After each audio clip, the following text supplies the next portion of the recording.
Mas, voltando para a ministração de hoje, eu diria que, às vezes, eu me aprofundo tanto nos estudos para fazer a ministração que daria para montar outra série só com o tema de hoje. Mas eu vou tentar ficar em uma ministração só. Talvez eu tenha estendido um pouco nos versículos, não vou ler todos, mas talvez essa seja uma ministração importante. E vocês vão entender por quê. E ela é muito importante, não só para mim, mas é importante para cada um de vocês que estão sentados aqui. E eu já vou falar o porquê, mas eu comentei, eu orei no começo, que chega no final do ano a gente começa a olhar como é que foi o nosso ano, né? A gente olha lá qual era a nossa meta de ir na academia ao longo do ano. Aí a gente vê que a gente não foi para a academia. Qual é a nossa meta de fazer dieta? Qual é a nossa meta de ler a Bíblia? Qual é a nossa... Eu sei que vocês estão rindo, mas a gente faz essas metas toda vez que vira o ano. E eu sei que vocês já estão pensando nas metas do ano que vem, que vocês não, a maioria delas vocês não vão cumprir. Mas se vocês derem sorte, algumas vocês vão cumprir. Mas a gente entra num tempo de reflexão. A gente entra num tempo onde a gente começa a refazer os nossos planos. Poxa, esse ano eu não consegui fazer aquilo, mas o ano que vem eu vou conseguir. E a gente renova a meta para o ano seguinte. Às vezes a gente fala assim, esse ano eu não consegui fazer isso, mas não era interessante para mim. Mas o ano que vem eu quero fazer alguma coisa diferente no lugar dessa. E a gente faz esses planos. Então a gente está entrando num momento onde a nossa vida vira uma reflexão sobre o passado e sobre o futuro. E eu queria estender essa reflexão de vocês, não só para a vida pessoal de vocês, familiar, profissional, mas também para a vida ministerial, para o nosso ministério, para a nossa igreja. Eu tenho refletido muito sobre como seria o ano seguinte para a igreja. E de tudo que eu tenho pensado, imaginado e orado, eu entendo que a gente tem que recomeçar o nosso ministério. Começar, traçar novas metas, traçar novos planos. Recomeçar uma reconstrução dessa igreja da forma como ela deveria ser.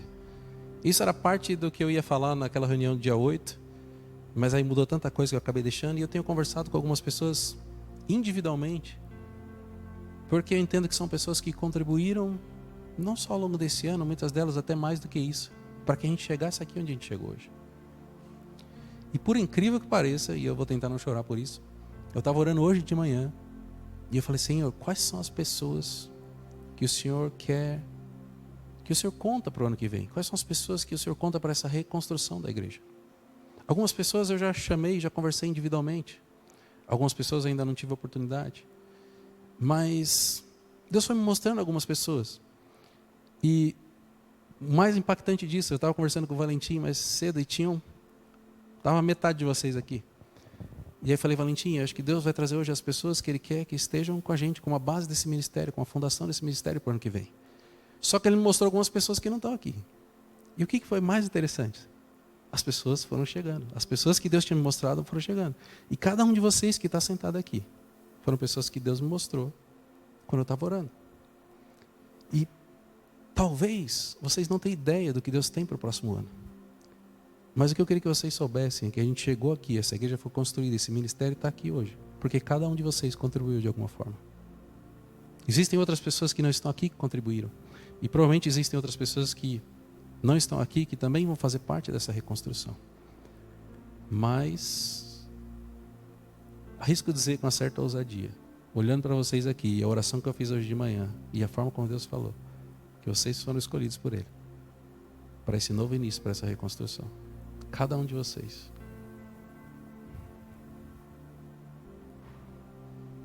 E aí vocês vão entender que isso tem tudo a ver com a ministração de hoje. Só que eu montei a ministração antes do que eu falei para vocês aqui agora. Essa oração veio depois. Nesse tempo onde a gente está animado por um recomeço, nesse tempo onde a gente está planejando, a gente tem duas formas de fazer os nossos planos para o futuro. Duas formas. Não tem... Vocês podem pegar variações, mas elas se resumem a essas duas formas. A primeira forma de fazer planos para o futuro é você olhar para a sua situação atual. Então você olha assim, deixa eu ver quanto que eu tenho dinheiro na conta, para ver o que eu posso comprar, deixa eu ver quais são as minhas capacidades intelectuais, profissionais, para eu ver como é que vai ser minha carreira, deixa eu ver o que eu tenho hoje, deixa eu ver quais são as minhas possibilidades. E aí você pega toda essa soma dos seus recursos, das suas capacidades, possibilidades, e você subtrai de tudo aquilo que você tentou e não deu certo. Pô, já tentei fazer isso, não deu certo. Acho que eu não sirvo para isso. Deixa eu ajustar. E você começa a fazer um plano baseado meramente naquilo que você consegue fazer. Esse se torna o plano mais realista possível. E algumas vezes até pessimista quando as coisas não estão dando muito certo. Mas é o plano mais realista possível, baseado naquilo que você consegue fazer. Essa é uma forma de fazer os planos. E a outra forma é onde você descobre que sozinho você é limitado. Você olha para aquilo que você fez, para as coisas que você tentou e você descobre, eu não consegui fazer isso sozinho. Eu não vou conseguir fazer isso sozinho no futuro. Eu preciso de alguém me ajudando, eu preciso dos meus irmãos, eu preciso de pessoas, eu preciso de amigos e principalmente, eu preciso de Deus para me ajudar e me guiar naquilo que eu não consigo fazer, nas minhas limitações. Aonde eu tenho limitação e aquelas pessoas que estão ao meu redor também têm limitação, eu preciso que Deus intervenha e complemente aquilo que está faltando. Nem preciso dizer que esse é o jeito correto de se planejar. Mas a maioria das pessoas não faz assim. Mas depois dessa ministração eu tenho certeza que vocês vão fazer exatamente dessa forma. Por isso que o tema da mensagem de hoje é Unidos para ir além. E a gente vai relembrar uma história bíblica. Que talvez a maioria de vocês conheça. Mas essa história conta algo sobre um plano. Um plano de construir algo que naquele momento parecia impossível. O texto está em Gênesis capítulo 11, a gente vai ler de 1 a 9. Vou deixar vocês acharem aí. Eu acho que essa igreja está virando cada dia mais crente, as pessoas estão trazendo a Bíblia. Aí a pessoa que está do lado fica com vergonha e fala, semana que vem eu tenho que trazer a Bíblia também. Posso ler? Toda a terra tinha uma só língua e um só idioma. Saindo os homens do Oriente, encontraram uma planície em Sinear e ali se fixaram. Disseram uns aos outros, vamos fazer tijolos e queimá-los bem. Usavam tijolos em vez de pedras e betume em vez de argamassa. Depois disseram, vamos construir uma cidade com uma torre que alcance os céus. Assim nosso nome será famoso e não seremos espalhados pela face da terra. O Senhor desceu para ver a cidade e a torre que os homens estavam construindo. E disse o Senhor, eles são um só povo e falam uma só língua. E começaram a construir isso. Em breve nada poderá impedir o que planejam fazer. Venham, desçamos e confundamos a língua que falam, para que não entendam mais uns aos outros. Assim o Senhor os espalhou dali, por toda a terra, e pararam de construir a cidade. Por isso foi chamada Babel, porque ali o Senhor confundiu a língua de todo o mundo. Dali o Senhor os espalhou por toda a terra. Amém? Quantos aqui nunca ouviram falar da história da Torre de Babel? Às vezes tem alguém, só para consultar. É uma história conhecida, onde, por mais que você não conheça os detalhes da história, e ela é bem profunda, e ela tem, se você quiser estudar, você vai aprofundar muito nela. Ela é uma história onde as pessoas se uniram por um propósito, um projeto. Eles queriam construir a maior torre que já tinha sido vista naquela época. Ela tinha que ser tão grande que ela tinha que alcançar o céu. Hoje, para os nossos dias, fala assim, poxa, mas tem um monte de prédio gigante, que é os famosos arranha-céus, tem o maior prédio do mundo, e parece que existe até uma competição para ver quem consegue construir o prédio maior do mundo, e o cara que construiu o prédio maior do mundo deixou a estrutura para que se alguém passar, ele consiga crescer mais um pouco ainda e não perder o posto de prédio maior do mundo. Hoje a gente tem talvez estrutura, material, tecnologia, seja mais fácil de construir esse tipo de coisa. Mas naquela época, uma torre que alcançava o céu nunca tinha sido vista, não existia. Era um projeto audacioso e talvez aos olhos de muitos impossível. Ao contrário do que a gente possa pensar, parecia uma coisa bonita, vamos fazer um monumento para Deus, algo que vai agradar a Deus. Mas a motivação por trás do coração deles não era isso. Eles queriam algo que fosse tão imponente a ponto de eles falarem assim, alcançamos onde Deus está. Chegamos aonde talvez Deus achasse que a gente não queria. Era praticamente como se fosse um desafio a Deus, aquilo que eles estavam fazendo. Porque eles não estavam fazendo algo que era um plano de Deus para a vida deles, mas era algo que eles estavam fazendo por eles mesmos. Existem muitas histórias na Bíblia aonde a gente olha para elas e elas são uma experiência negativa para as pessoas. Eu acho que essa é uma experiência negativa para as pessoas, porque elas estavam fazendo algo errado e Deus teve que vir e consertar tudo. Só que mesmo nas histórias negativas, a gente consegue aprender o que tem de bom naquelas pessoas, o que elas erraram e como Deus pensa sobre essas coisas. Sabe um exemplo que eu gosto muito? A gente ministrou na série de Moisés sobre o momento onde o povo queria comer carne e Deus manda fazer uma chuva de codorna. Até hoje eu fico impactado com esse milagre. Porque imagina uma pilha de codorna, 90 centímetros de altura, as codorninhas empilhadas, num círculo, num raio, daqui da igreja até a Americana, e é muita codorna. Essa é a quantidade de codorna que Deus está fazendo ali. E talvez seja um dos milagres mais imponentes que Deus fez em toda a Bíblia. Só que a motivação para aquele milagre não era abençoar um povo. Porque o povo estava murmurando contra Deus, ele estava com o coração rebelde. E Deus fala assim: agora vocês vão comer carne até sair pelo nariz de vocês. Vocês vão enjoar de comer carne, porque vocês estão duvidando do que eu posso fazer. Ainda assim, diante de uma calamidade dessa, onde provavelmente nasceram os vegetarianos depois daquele dia, que eles enjoaram de comer carne. Tem coisas a se aprender naquele texto, assim como a gente tem coisas para aprender aqui. Algumas características que chamam a atenção nesse texto é que ele fala sobre o poder da unidade, como pessoas com o mesmo propósito, com um alinhamento, falando a mesma língua, conseguem construir coisas grandes. Mas também fala do desejo humano de uma autossuficiência. O desejo humano de falar assim: eu vou fazer, eu vou conquistar, eu sou independente. Ainda que não seja tão descarado, a gente tem uma tendência a ser independente nas coisas que a gente faz. E também a gente pode ver nisso, que existe um Deus que cuida e que zela.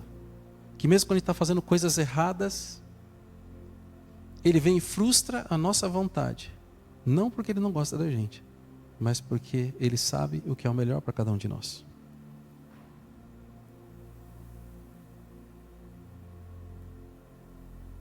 O que a gente precisa aprender com isso é que nós temos a capacidade de construir muitas coisas, mas se elas não estiverem alinhadas com a vontade de Deus, com o plano de Deus, a melhor coisa que pode acontecer para a gente é Deus chegar, intervir e colocar tudo por água abaixo, para que a gente possa recomeçar de acordo com a vontade dEle.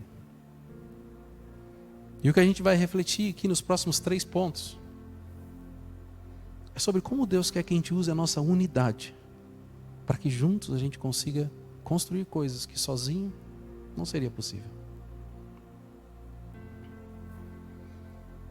Eu não vou aprofundar muito nos textos, mas eu queria que vocês refletissem conforme a gente fosse lendo e passando pelos pontos, para que vocês possam se autoanalisar e começar a projetar os seus planos para o futuro de acordo com o que a gente vai falar aqui. O primeiro dos pontos fala sobre o poder da unidade. E está no versículo 1, ele diz assim: venham, acho que não sei se é o versículo 1, acho que não, um está aqui embaixo. Venham, vamos construir uma cidade com uma torre que alcance os céus. Não foi uma pessoa que falou assim: eu vou construir uma cidade e uma torre. Mas ele juntou um grupo de pessoas. E aquelas pessoas que se colocaram à disposição de construir essa cidade, essa torre, elas tinham o mesmo propósito, elas tinham o mesmo objetivo. E juntas elas começaram essa construção. Então a gente vê a unidade entre as pessoas. Mas essa unidade, ela se divide em alguns detalhes.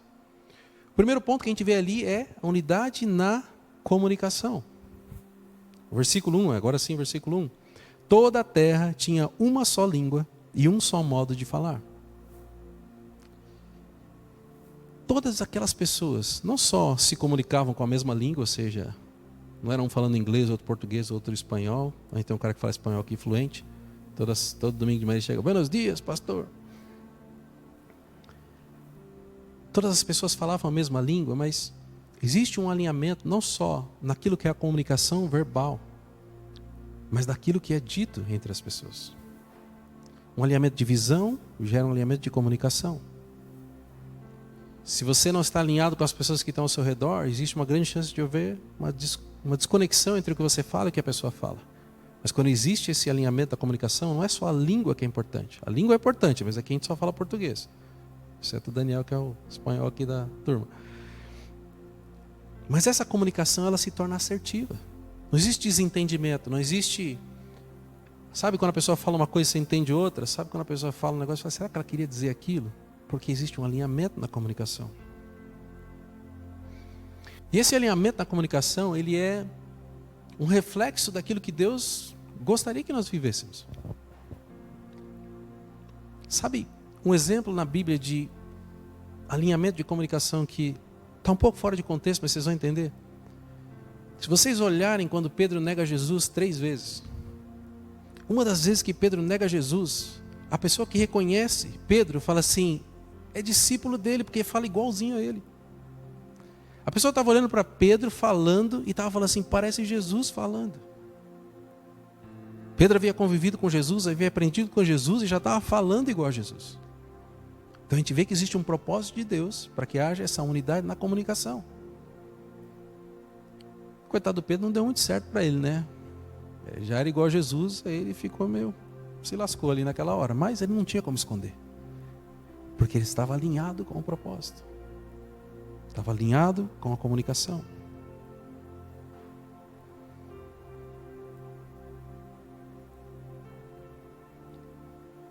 Existem empresas, existem negócios, existem vários lugares onde existe esse alinhamento de comunicação. Mas muitas vezes o propósito daquilo é para algo pessoal, para benefício, sei lá, para a empresa ganhar mais dinheiro, esse tipo de coisa. Mas existe um alinhamento de comunicação que é para que a vontade de Deus seja cumprida. E o que eu entendo é que nós precisamos construir como corpo de Cristo, e começando em nós, e obviamente isso vai se expandir para o corpo de Cristo no mundo inteiro, é que a nossa visão, a nossa comunicação esteja tão alinhada que a gente comece a entender uns aos outros, se conhecer e complementar uns aos outros para que a gente cumpra a vontade de Deus, não só para a nossa vida, mas coletivamente. No caso desse povo, esse alinhamento que eles tinham de comunicação foi um alinhamento para um propósito de desconexão da vontade de Deus e rebeldia. O que eles estavam fazendo não estava alinhado com a vontade de Deus. E eles usaram para esse motivo, para esse propósito.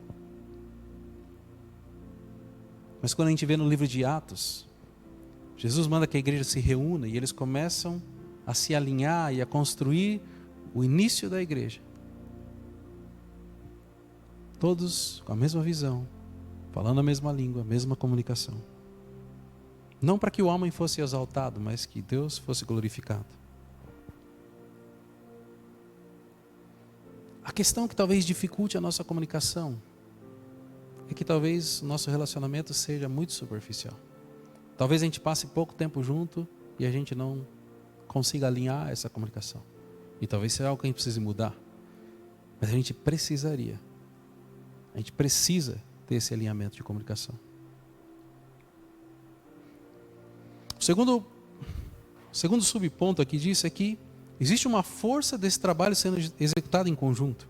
No versículo 3 diz, vamos fazer tijolos e queimá-los bem. Não é falar assim, olha Samuel, você vai fazer tijolo e o Diego vai queimar o tijolo. Vamos fazer todo mundo junto. Vamos fazer os tijolos e vamos queimá-los bem. Talvez vão dividir as tarefas lá mais para frente. Mas a missão é de todos. Todos nós vamos fazer tijolos e vamos queimá-los bem. Se aquilo der certo, todo mundo saiu ganhando. Se aquilo der errado, todo mundo perdeu. Porque o propósito é fazer tijolos e queimá-los bem. Talvez vai ter um lá que faz tijolo melhor que o outro. Vai ter outro lá que queima o tijolo melhor. Porque são características diferentes, mas as características se complementam.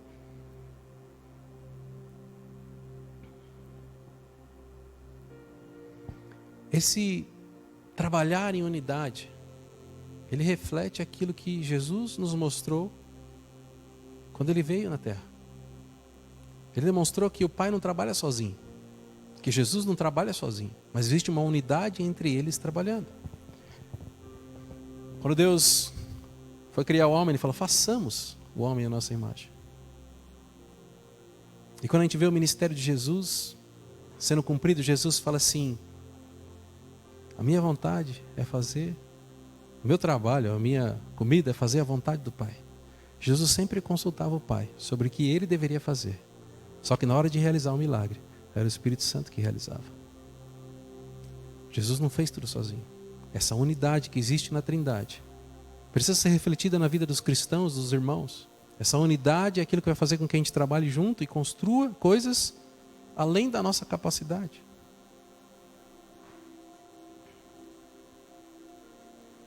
E para que isso aconteça, essa unidade precisa estar alinhada com os valores do reino, com os objetivos do reino. Porque se não tiver um propósito do reino, não tiver objetivo do reino, tudo aquilo que for feito em conjunto e unidade vai ser para autoexaltação, para que o nome do homem seja exaltado. Uma idolatria à própria capacidade.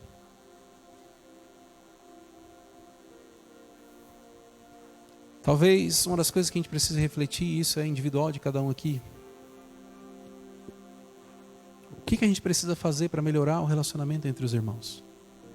O que a gente precisa fazer para que a gente consiga não só se comunicar melhor com os irmãos, entender melhor os irmãos, mas trabalhar junto com os irmãos? Eu sei que a primeira coisa que a gente precisa é tempo. Parece que está todo mundo tão corrido que não tem tempo para isso. Mas a verdade, o tempo é decisões e prioridades. Às vezes a gente prioriza coisas que não são tão importantes em detrimento das coisas que são importantes. E ainda nesse ponto a gente tem o perigo da autossuficiência. Gênesis 11:4, lá o que a gente leu, ele fala assim: façamos o nosso nome famoso e não seremos espalhados pela face da terra. Ninguém queria glorificar o nome de Deus aqui. Eles queriam fazer o nome deles mesmos famosos. Talvez se eu conversar com vocês aqui, vocês não queiram ficar famosos. Ninguém quer pensar, não, eu quero muito ser famoso. Talvez alguns até queiram. Mas às vezes existe uma sutileza no nosso coração entre fazermos coisas para nós, pelo reconhecimento das pessoas, pelo reconhecimento das pessoas que estão ao redor, pelo reconhecimento do pastor Renato, pelo reconhecimento do chefe. E a gente acaba assumindo aquilo, querendo fazer coisas que no fim das contas estamos fazendo para nós e não para Deus. Isso nos leva a uma caminhada de separação dos nossos pensamentos, dos nossos planos para com Deus. Eu me lembro de uma vez que eu fiz uma ministração sobre quando Jesus pediu para que as criancinhas se aproximassem dele. E talvez o maior contraste entre os adultos e as crianças é que você não vai achar uma criança que é autossuficiente. Uma criança que fala assim: eu não dependo do meu pai e da minha mãe para nada. Deixa que eu trabalho, deixa que eu arrumo minha alimentação, minhas roupas. Uma criança é totalmente dependente. Para que ela encontre segurança, para que ela encontre direcionamento, para que ela encontre abrigo, para que ela seja nutrida, suprida. Ela é totalmente dependente. Eu entendo que quando Jesus diz que o reino dos céus pertence a elas, é porque as pessoas que são parecidas com as crianças vão estar sempre dependendo de Deus e nunca fazendo algo por si próprio. O desejo daqueles homens de construir, fazer um nome para si mesmos, para se tornarem famosos, era o intuito mascarado de substituir a glória de Deus pela glória do homem. Talvez vocês se lembrem de alguém que pensou a mesma coisa assim e caiu. Lúcifer foi criado por Deus com um propósito. Foi criado por Deus para algo que provavelmente seria perfeito. Até que ele desistiu de glorificar a Deus e começou a glorificar a si mesmo. E por mais que exista uma distância gigantesca entre Lúcifer e a gente, se nós não tomarmos o cuidado, o mesmo pecado que cometeu Lúcifer pode tomar conta do nosso coração. Podemos olhar para as coisas e construir coisas para nós, ainda que nós não declaradamente digamos que queremos tomar o lugar de Deus. A gente impede Deus de agir na nossa vida, a gente impede Deus de dizer o que devemos fazer e traçamos nossos planos e buscamos coisas para nós mesmos. A única alternativa para isso é a gente buscar em Cristo a nossa identidade, o nosso propósito e a vontade de Deus para a nossa vida.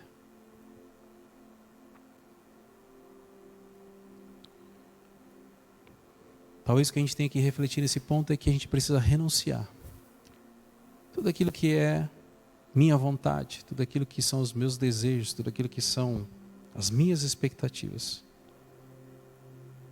Parar de buscar a aprovação e o reconhecimento das pessoas e buscar nele a única aprovação que importa. Quantas vezes você delegou para alguém uma autoridade de dizer para você o que você é, o que você não é, sendo que essa pessoa não tinha essa autoridade, porque só Deus tem essa autoridade. A sua identidade está em Cristo e não nas pessoas que estão ao seu redor. Não está no seu líder, no seu chefe, no seu familiar. A sua identidade está em Cristo. É Ele que diz quem você é. E muitas vezes Ele vai dizer aquilo que você nem consegue enxergar. Parece impossível. Ele fala que você é muito mais do que você imagina. Mas é Ele que está dizendo, porque Ele te conhece. O segundo ponto fala sobre Deus intervindo naquele projeto maravilhoso que os homens estavam criando. Venham, desçamos e confundamos a língua que falam, para que não entendam mais uns aos outros.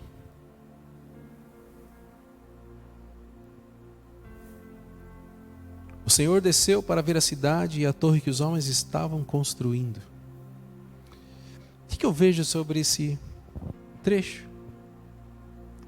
Talvez vocês não percebam, mas Deus está olhando cada momento da sua vida. Tudo aquilo que você está construindo, tudo aquilo que você está pensando, o seu trabalho que você está fazendo, a forma como você vem para a igreja, o que você está pensando aí sentado na cadeira agora.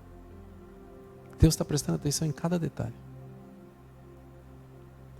Só que por Ele não falar com a gente o tempo inteiro, às vezes a gente acha que Ele não está prestando atenção. Às vezes a gente acha, quando eu estou tomando banho, Deus não está prestando atenção. Quando eu estou dirigindo, Deus não está prestando atenção. A gente acha que Deus só presta atenção na nossa vida quando Ele está fazendo alguma coisa importante ou quando Ele está servindo Ele. Mas esse trecho demonstra o cuidado de Deus e o interesse de Deus nas nossas vidas. A ponto dele, vamos colocar aqui, se fosse humano, parar tudo que ele está fazendo para, eu preciso intervir ali, porque senão a gente vai ter um problema. Eu preciso parar tudo que eu estou fazendo para ir ali e consertar esse negócio aqui que vai dar errado. Eu preciso ajudar essas pessoas e nós vamos se perder. Mostra que Deus está atento a cada detalhe da nossa vida, mas também está disposto a intervir e consertar aquilo que está errado. Ou nos ajudar a consertar aquilo que está errado.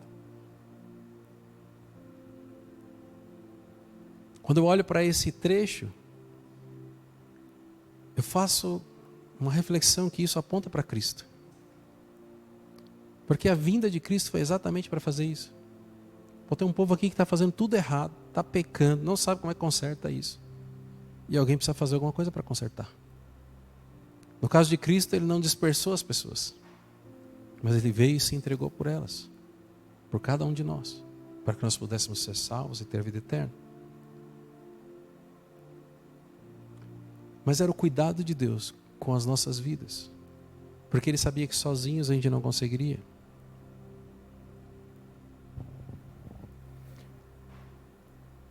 A gente tem dois aspectos para refletir aqui. Às vezes a gente faz coisas para Deus e a gente acha que Deus não está vendo, que a gente não está sendo reconhecido pelas coisas boas que a gente está fazendo.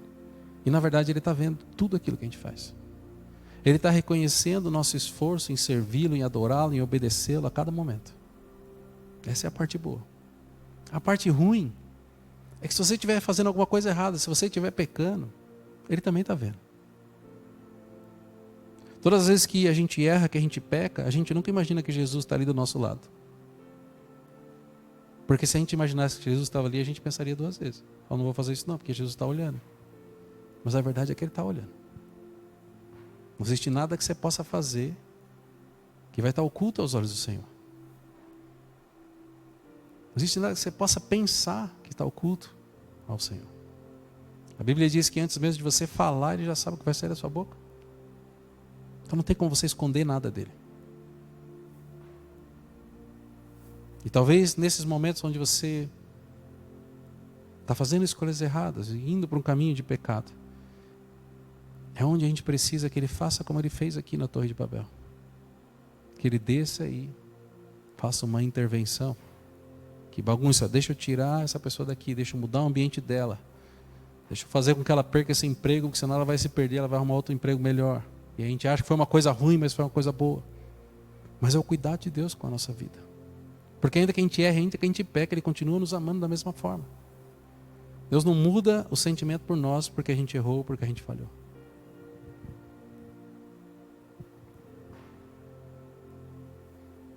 Agora, sabendo que Deus está olhando tudo, o que mais importa é a intenção do nosso coração. Porque a intenção do nosso coração Ele também consegue ver. E isso precisa estar alinhado não só com os valores do reino, mas com a vontade de Deus para a sua vida. O outro detalhe aqui é sobre esse propósito de Deus de dispersar as pessoas, né? Ele disse, como um só povo falando a mesma língua começaram a fazer isso, então não há nada do que planejam fazer que será impossível.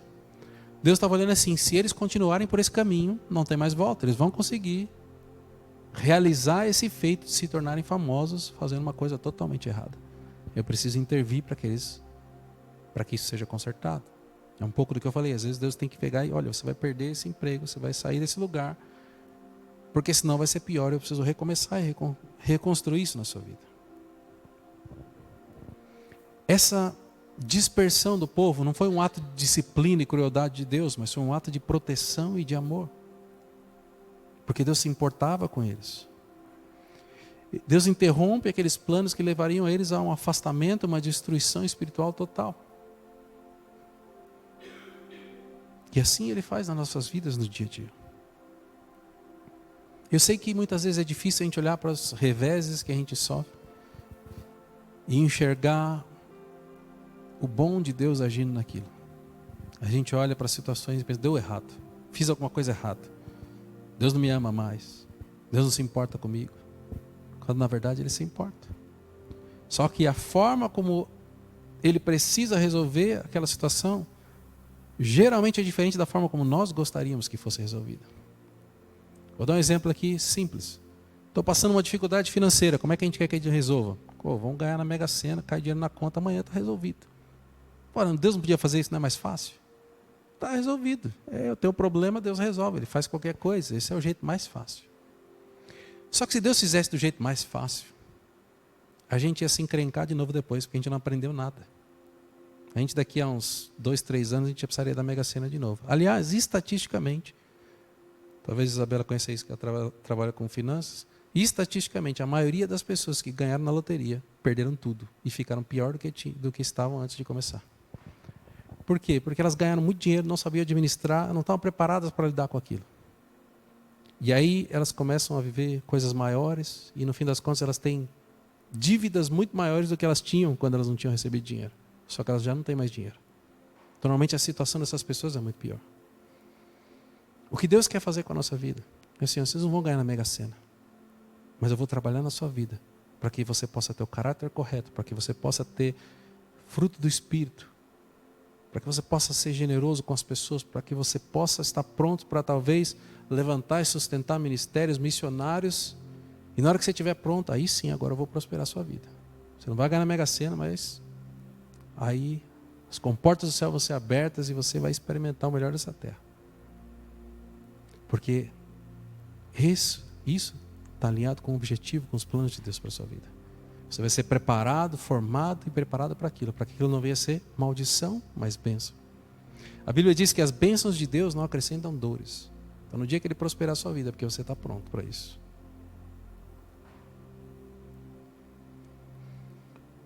Dá uma corrida aqui que eu já estou no 2.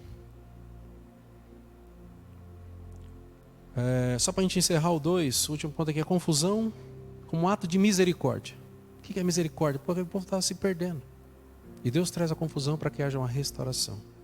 Aquelas pessoas tinham um plano, mas o plano de Deus não era o mesmo do que eles tinham. Em Isaías 55:8 diz, porque os meus pensamentos não são os pensamentos de vocês, nem os seus caminhos são os meus caminhos. Você pode olhar para esse texto e imaginar assim, Isaías está falando com aqueles cabeça de bagre lá do Antigo Testamento que não pensavam igual a Deus, mas eu penso igualzinho a Deus. E a verdade é que normalmente a gente não pensa igualzinho a Deus. Nossa natureza é de pensar primeiramente em nós, daquilo que é confortável, naquilo que a gente gosta. E a gente precisa que o Senhor nos direcione. Provavelmente, essa rebelião que Deus colocou, essa divisão que Deus colocou, a confusão de língua que Deus colocou, impediu a segunda maior rebelião da história da Bíblia. A primeira foi a de Lúcifer, essa daqui talvez seria a segunda. E Deus precisou intervir, por amor àquelas pessoas. De fato, o que a gente precisa? A gente precisa confiar em Deus e buscar nele o direcionamento para aquilo que devemos fazer.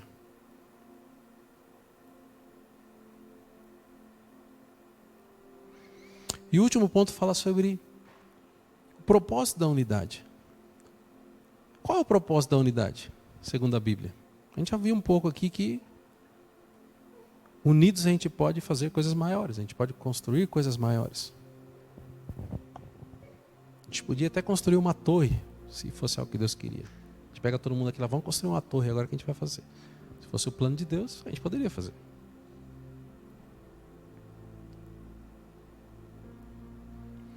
A gente vê que Deus impediu que aquele propósito se cumprisse, mas também espalhou aquele povo para outros cantos. Nesse texto a gente não consegue entender a magnitude daquilo que aconteceu, mas provavelmente, dentro dos planos de Deus, aquelas pessoas não deveriam estar ali simplesmente juntas naquele projeto, construindo aquela torre, mas elas deveriam se espalhar pelo mundo, para levar a cultura, talvez para levar o Deus que elas conheciam, talvez para levar o testemunho. Olha, a gente já construiu uma torre tão grande, Deus veio aqui, atrapalhou tudo, a gente teve que sair. Foi Ele que fez, Ele mandou a gente vir para cá. Talvez como igreja, a gente possa usar isso como um ensinamento, de que a igreja não é só as 4 paredes, mas que a gente precisa sair das 4 paredes e levar esse Deus que a gente conhece para as pessoas que estão aí fora. Mas a unidade tem algumas características, e uma delas é que o principal objetivo da unidade é que a gente tenha unidade com Deus. Não adianta eu falar que eu vou ter unidade com os meus irmãos se eu não tiver unidade com Deus. Se eu não estiver alinhado com Deus, a vontade dEle, o caráter dEle, os princípios dEle, vai ser muito difícil eu estar alinhado com as pessoas ao nosso redor. Trazendo exemplo prático aqui. Talvez você conheça alguém que está aqui perto e a pessoa faz alguma coisa que te incomoda. Talvez, um exemplo mais prático ainda, você tem família, você tem irmãos, e o seu irmão faz algo que te incomoda. A vida inteira, desde que nasceu, te incomoda. Não tem algo que incomoda nas pessoas, normalmente são mais próximas. Só que da mesma forma como uma pessoa tem algo que te incomoda, existe algo em você que incomoda ela. Porque nós não somos perfeitos. Nós temos características, somos diferentes. Assim como é nas nossas famílias, assim como é no nosso relacionamento de trabalho, assim é na igreja. E nós temos que aprender a lidar com as pessoas como elas são. A gente não pode olhar para a pessoa e falar assim, se você está pecando, continua assim, que está tudo certo, você está fazendo uma coisa. Não é isso que eu estou falando. Mas existem coisas que são características individuais de cada um. Tem gente que fala mais, tem gente que fala menos, tem gente que fala mais alto, tem gente que fala mais baixo, tem gente que gosta mais de conversar. E assim vai, são pessoas e gostos diferentes. Quando a gente está alinhado com Deus, e Ele começa a moldar o nosso caráter, a gente para de olhar para as pessoas com a nossa ótica e começa a olhar para as pessoas com a ótica dele. Talvez aquela pessoa que mais te incomoda, se você perguntar para ela o que Deus vê nela, você vai descobrir que Deus vê coisas lindas e maravilhosas que você talvez nunca tivesse enxergado naquela pessoa, porque você acabou focando tanto nas coisas ruins, naquilo que te incomoda. Mas aquilo que te incomoda não incomoda Deus. E o que Deus quer é que a gente aprenda com Ele como lidar com as pessoas. Aprenda com Ele como conviver com as pessoas. Eu separei um texto de Mateus 18, acho que vai aparecer daqui a pouco. Da importância de a gente aprender a conviver com as pessoas, porque muitas vezes a gente quer que o sobrenatural se manifeste nas nossas vidas e a gente acaba não usando aquilo que a Bíblia nos ensina como ferramentas, como coisas que estão à nossa disposição. Se 2 de vocês concordarem na terra em qualquer assunto sobre o qual pedirem, isso será feito pelo meu Pai que está no céu.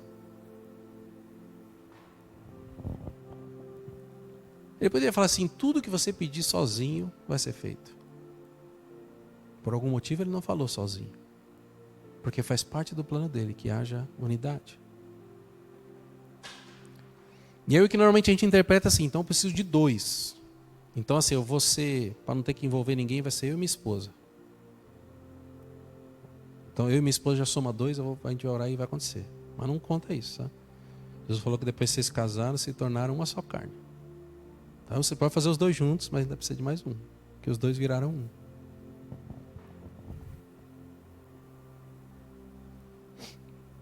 A verdadeira unidade entre os irmãos e a unidade com Deus começa na submissão. Quando a gente se rende à vontade de Deus e aquilo que Ele tem para as nossas vidas. Sem Ele como centro, como principal, sem a aliança, se a gente honrar a aliança que a gente tem com Ele. Se a gente não souber como lidar com a aliança que a gente tem com Ele, a gente não vai saber lidar com a aliança com as pessoas que a gente convive. E você sabe que Deus tem uma característica de que as alianças para Ele são inquebráveis. Inquebráveis. Eu já ministrei sobre isso no passado, mas até hoje eu me lembro da primeira vez que eu vi esse texto. Quando Josué está lá conquistando as terras, vem um povo e mente para ele falando que era aliado e era inimigo. E Josué, sem consultar o Senhor, faz uma aliança. Não consultou o Senhor, foi enganado e fez uma aliança com o cara que enganou ele, falando que ia proteger ele, não ia matar ele. Aí depois ele descobre a verdade. Nos dias de hoje, se descobrisse a verdade, Josué mataria o cara que mentiu para ele. Como o cara mentiu, eu tenho o direito de matar ele. Mas Josué entendia o coração de Deus. E Josué honrou aquela aliança com aquele homem, com aquele povo. E mais de, talvez 400 anos depois, não lembro agora exatamente, mas 400 anos depois, durante o reinado de Davi, veio uma fome, uma peste, eu não lembro o que era, uma série de calamidades que começou a matar as pessoas. E Davi foi consultar o Senhor e falou: Senhor, por que essas pessoas estão morrendo? O que a gente fez de errado? E o Senhor falou para Davi: Davi, o seu povo está sofrendo porque Saul quebrou a aliança que Josué tinha feito com os gibeonitas. E Saul matou os gibeonitas. Josué tinha prometido em nome de Deus, porque ele era representante de Deus, que ele não mataria os gibeonitas. Saul, 400 anos depois, começou a matar os gibeonitas. E o povo começou a sofrer por conta daquilo. Davi teve que orar ao Senhor, pedir para que ele resolvesse a situação quando ele entendeu. Mas vocês entendem como uma aliança é importante para Deus. E muitas vezes a gente não valoriza a nossa aliança com Deus e a aliança com as pessoas que estão ao nosso lado, caminhando conosco. Sejam as nossas amizades, seja o nosso compromisso. Mas a gente deveria honrar as nossas alianças como Deus honra as dele.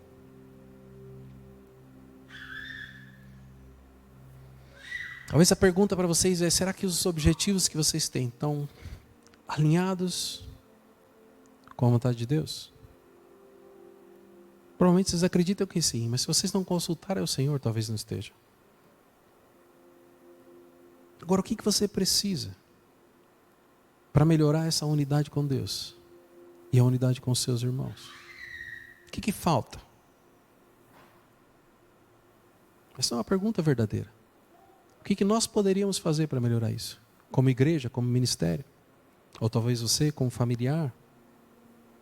Talvez você tenha ideias melhores do que as minhas. E talvez Deus vai levantar algum de vocês para trazer a solução para isso. Outra coisa que a gente vê sobre esse propósito é sobre a multiplicação. Aquele povo estava unido, falando a mesma língua e construindo algo. E de repente eles foram dispersos para tudo quanto é lugar. E eu entendo que Deus tinha um plano nisso para que o seu nome fosse levado para outros lugares, para que alcançasse outras pessoas. E a gente vê isso em Atos 1:8, fala assim: sereis minhas testemunhas em Jerusalém, em toda a Judéia e Samaria, até os confins da terra. Jesus tinha aqueles discípulos, as pessoas estavam próximas, uma série de pessoas que acompanhavam, as pessoas que aprenderam com ele. E uma das coisas que ele diz é que aquelas pessoas seriam suas testemunhas em todos os confins da terra. Hoje em dia, os confins da terra estão mais perto do que a gente imagina.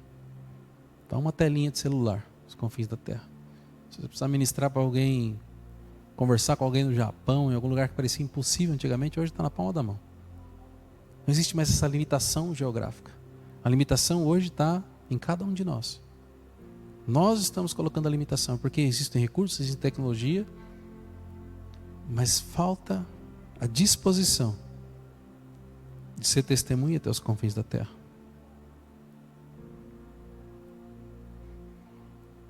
Essa dispersão traz um contraste com o dia de Pentecostes. Que no dia de Pentecostes estava todo mundo junto naquele lugar, em unidade, buscando a única coisa.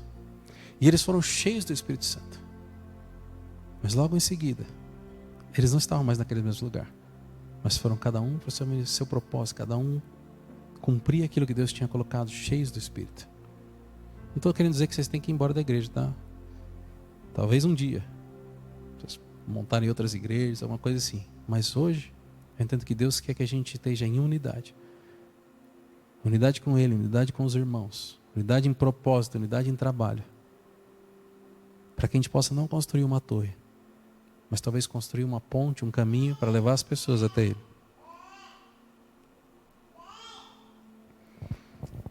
E para a gente fechar esse terceiro ponto, também existe um chamado à submissão. A Bíblia diz em Tiago 4,7: portanto, submetam-se a Deus, resistam ao diabo e ele fugirá de vocês. Eu gosto muito desse texto, porque você não vai achar em nenhum lugar na Bíblia um direcionamento para você fazer uma batalha espiritual com o diabo. Não existe isso. Entenda que talvez eles tenham uma patente muito maior, a gente não tem chance nenhuma. Mas a Bíblia não diz que a gente tem que vencer o diabo, porque é Jesus que vai vencer, isso está escrito. Vai chegar uma hora que Jesus vai confrontá-lo. E não vai ter nem graça. A vitória é facinho. Tipo Corinthians e Palmeiras assim, o Palmeiras não tem nem chance.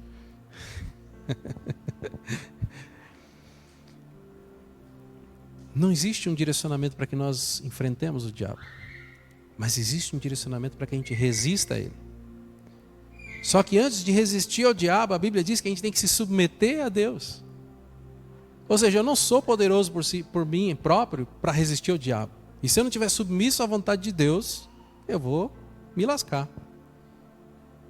Se eu não estiver submisso a Deus, eu não tenho chance nem de resistir, quanto mais de vencer.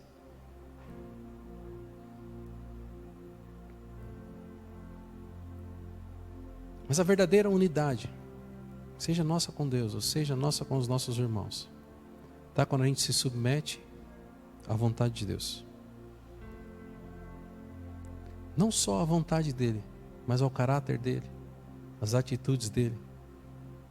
Talvez a gente precise hoje ser mais parecidos com Pedro, que as pessoas confundiam ele com Jesus. Nós daí é discípulo de Jesus, ela está falando igualzinho a ele. Talvez a gente precise ser mais parecido com Pedro. Mas não só no jeito de falar, não só no jeito de agir. E não só no jeito de olhar para os nossos irmãos e os defeitos e as falhas que eles têm. Mas talvez olhar com os olhos de Deus para as pessoas e encontrar nelas aquilo que elas têm de melhor. Aquilo pelo qual Jesus olha para elas e fala assim: valeu a pena morrer por essa pessoa. As coisas que muitas vezes a gente não percebe, mas que Jesus olha. Ele olha para as nossas vidas e vê coisas boas ainda que nós não enxerguemos. E a gente precisa fazer isso com os nossos irmãos. Mas a submissão a Deus é a nossa ferramenta para não só resistir ao diabo, mas resistir às tentações, resistir à nossa carne, resistir ao desejo de talvez fazer as coisas do nosso jeito, se tornar independente. A submissão a Deus é um ato de amor. Confiar nele com tudo que nós temos. Nós cantamos no começo e é bonito a gente falar que a gente consagra tudo para Ele, que a gente adora Ele. E é bonito a gente falar isso durante o culto. A gente precisa viver isso ao longo da semana. Nos momentos difíceis, no momento onde as tentações vêm, no momento onde alguém pisa no seu pé e você quer reagir. No momento onde você é ofendido, no momento onde você é humilhado. No momento onde você olha para a situação e está desesperadora, onde você não sabe o que fazer. São nessas horas que você precisa ser submisso ao Senhor. Porque é dele que vem o escape, é dele que vem o direcionamento da solução. Eu não imagino que Ele deixaria vocês na mão nos momentos de dificuldade. Talvez Ele não tire você do momento de dificuldade. Mas Ele não vai deixar que você continue lá sozinho.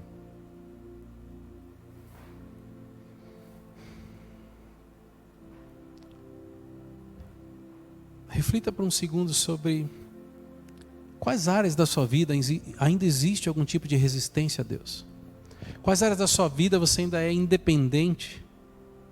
Quais áreas da sua vida você confia tanto em você que você mal ora por aquilo. Mas aqui deixa comigo que eu resolvo.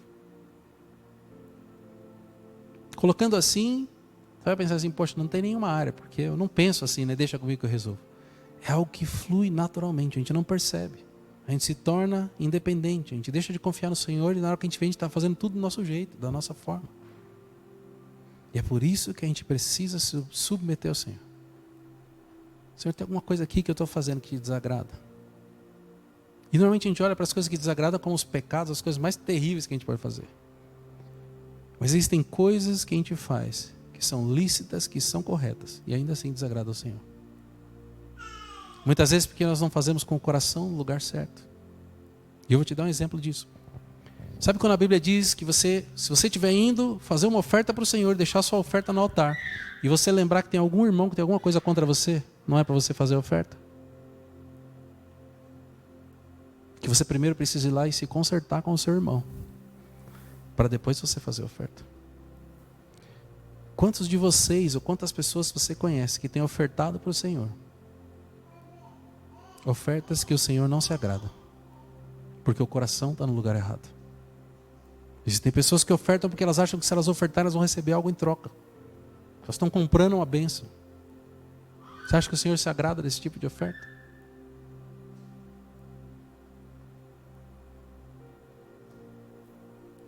Aquilo que nós fazemos, o nosso modo de agir, o nosso modo de ser, só vai agradar ao Senhor se o nosso coração estiver alinhado com isso. Porque por mais que as pessoas não possam ver como a gente está se sentindo, as nossas intenções, o Senhor vê, o Senhor sonda. Então se existe algo na sua vida que ainda resiste ao Senhor, é hora de colocar diante dele na hora que a gente estiver orando.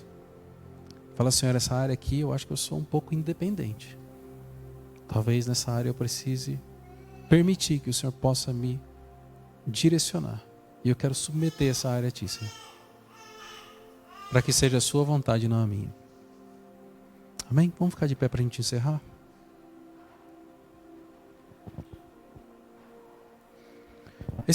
Essa história da torre mostra que por mais que a gente seja eficiente e poderoso em fazer aquilo que a gente quer fazer, a gente nunca vai conseguir atingir os objetivos ou a vontade de Deus se Ele não estiver no nosso meio. A unidade entre os irmãos é uma ferramenta poderosa, mas ela precisa ser usada para cumprir a vontade de Deus e não a nossa. O nosso desafio, talvez para o próximo ano, é aprender a trabalhar juntos, em unidade, em comunidade, para que o nome de Deus seja engrandecido e glorificado. Porque quando a gente estiver fazendo isso, talvez o sentimento de realização que vai permear o nosso coração vai ser muito maior do que ganhar na Mega Sena. Vai ser muito maior do que qualquer conquista que a gente possa ter. Servir ao Senhor e viver em unidade, submisso a Ele, vendo os seus planos sendo cumpridos através da nossa vida, junto com os nossos irmãos. Talvez seja o maior objetivo que a gente precisa buscar para o próximo ano. O que Deus quer é que Deus sempre quis, é que nós fôssemos um só corpo. Com características diferentes, qualidades diferentes, defeitos diferentes, mas que em unidade conseguimos formar algo muito maior do que a gente faria sozinho e cumprir propósitos muito maiores do que nós poderíamos. A questão é, o que você construiu até aqui? Será que o que você construiu até aqui está 100% alinhado com a vontade de Deus para a sua vida? Talvez você vai descobrir que não. Talvez você vai descobrir que sim. Se sim, ótimo, você vai continuar fazendo isso no próximo ano. Mas se não, essa é a hora de recomeçar. Reconstruir e traçar novos planos que vão fazer com que a vontade de Deus seja revelada e concluída na sua vida. Para a gente encerrar, antes de eu orar, eu separei um versículo aqui que talvez eu vá mudar um pouquinho o contexto dele para a gente aplicar aqui no que a gente vai falar. 1 Coríntios 3,7 diz: portanto, não importa quem planta nem quem rega, mas sim Deus que dá o crescimento. Tirando um pouco do contexto que esse texto foi dito, ele está dizendo aqui o seguinte: não importa se é o Diego, se é o Samuel, se é o Marlon, se é o Tadeu, se é o Valentim, se é a Thaís. Não importa quem está fazendo.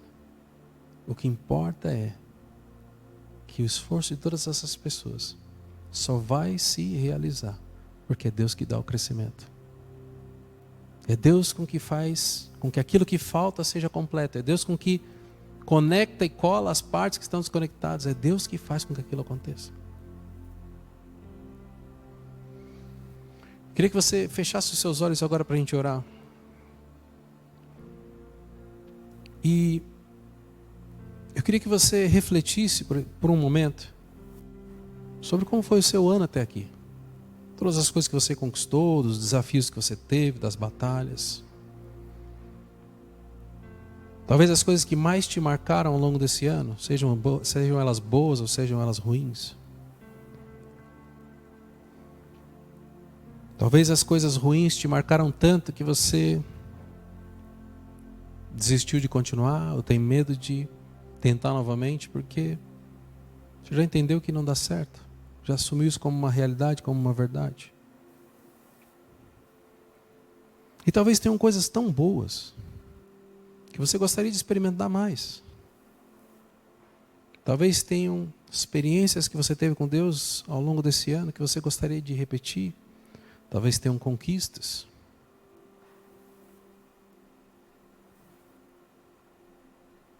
E quando você estiver trazendo à memória essas situações, essas coisas, eu queria que você submetesse todas elas ao Senhor. Porque algumas dessas coisas que você se alegrou em ter experimentado, provavelmente eram parecidas com essa torre e não agradam ao Senhor. Pareciam boas aos seus olhos, eram gostosas de viver e experimentar, mas estavam longe da vontade do Senhor. Não era isso que Ele tinha para a sua vida, não era isso que Ele queria, e isso te roubou tempo e te afastou daquilo que Ele queria para você. Da mesma forma, existem situações tão ruins que marcaram a sua vida,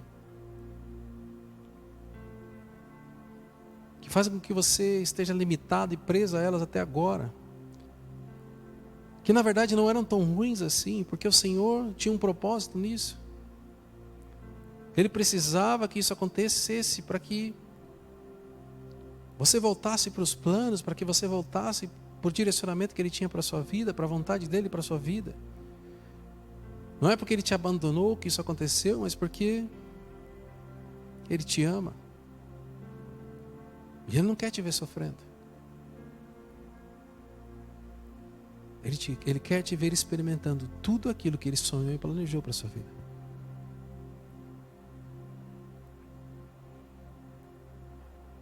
Essa é a hora de submeter a Ele todos os pensamentos, bons e ruins, todas as memórias e todas as lembranças.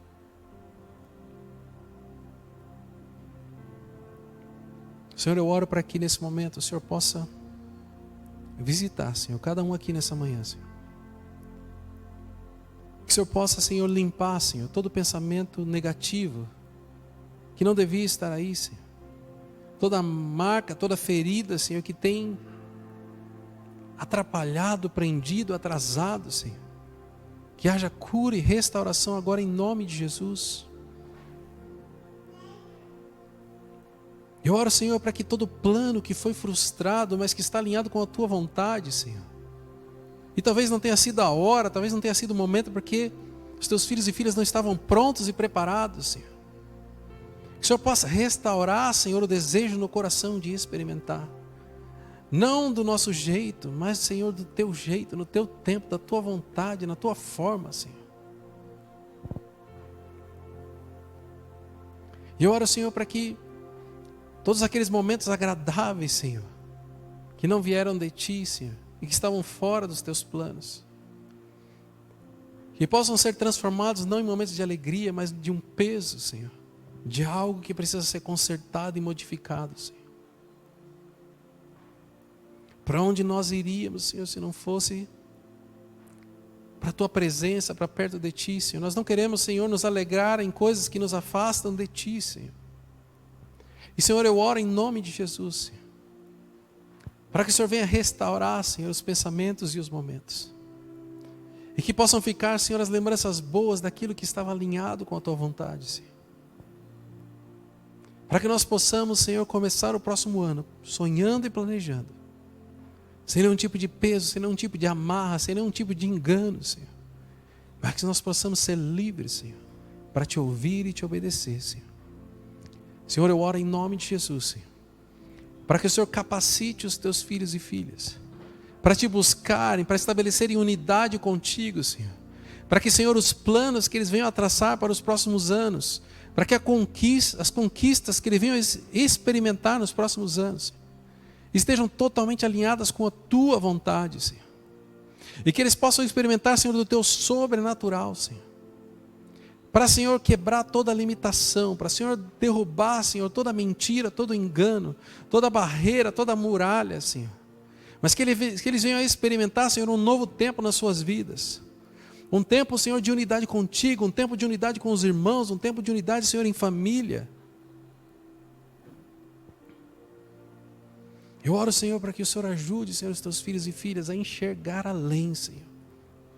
Que os planos não sejam feitos de acordo com as suas limitações e capacidades e recursos, mas que sejam de acordo com aquilo que o Senhor pode fazer e de acordo com aquilo que o Senhor quer fazer, Senhor. Eu oro, Senhor, para que nós venhamos a experimentar, Senhor, nesse ano, tudo aquilo que o Senhor sonhou para as nossas vidas. Não queremos nada mais, nada menos, porque a Tua vontade é boa, perfeita e agradável, e é isso que nós queremos, Senhor. Nós queremos experimentar a Tua vontade, boa, perfeita e agradável, Senhor. Em cada área, em cada detalhe, Senhor. Usa, Senhor, as nossas vidas de uma forma como nós nunca fomos usados, Senhor. Gera, Senhor, no nosso coração esse desejo de unidade, Senhor, por pessoas que vão nos complementar, Senhor, como irmãos em Cristo, Senhor. Transforma, Senhor, talvez esse ministério não em algo que é simplesmente um culto de domingo, mas, Senhor, uma comunidade, uma família, onde as pessoas se importam entre si, Senhor. Se importam com os problemas, que se ajudam entre si, Senhor.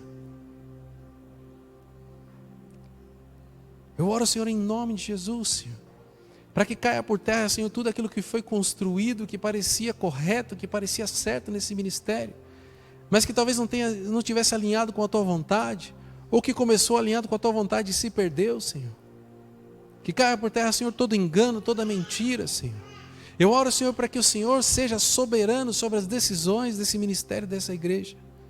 Para que, Senhor, a Tua vontade seja feita, não só nas nossas vidas, mas no Teu ministério, na Tua igreja, Senhor. Que nós possamos experimentar, Senhor, e ser surpreendidos, Senhor, com tudo aquilo que o Senhor pode fazer, Senhor. Eis-nos aqui, Senhor.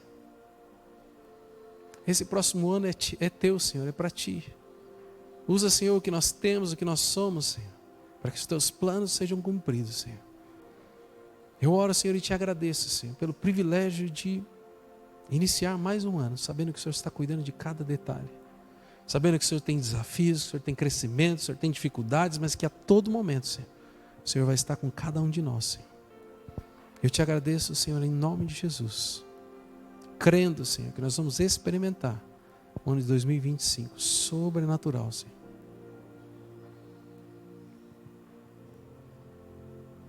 Senhor, eu abençoo, Senhor, os Teus filhos e filhas nesse domingo, Senhor, nessa manhã. Que eles possam ir, Senhor, para suas casas, sentindo a Tua presença, ouvindo a Tua voz, Senhor. Que eles possam experimentar, Senhor, nesse tempo que nós vamos ficar sem culto, Senhor. De momentos de intimidade contigo, de momentos de unidade e submissão a Ti, Senhor, como nunca experimentaram antes, Senhor.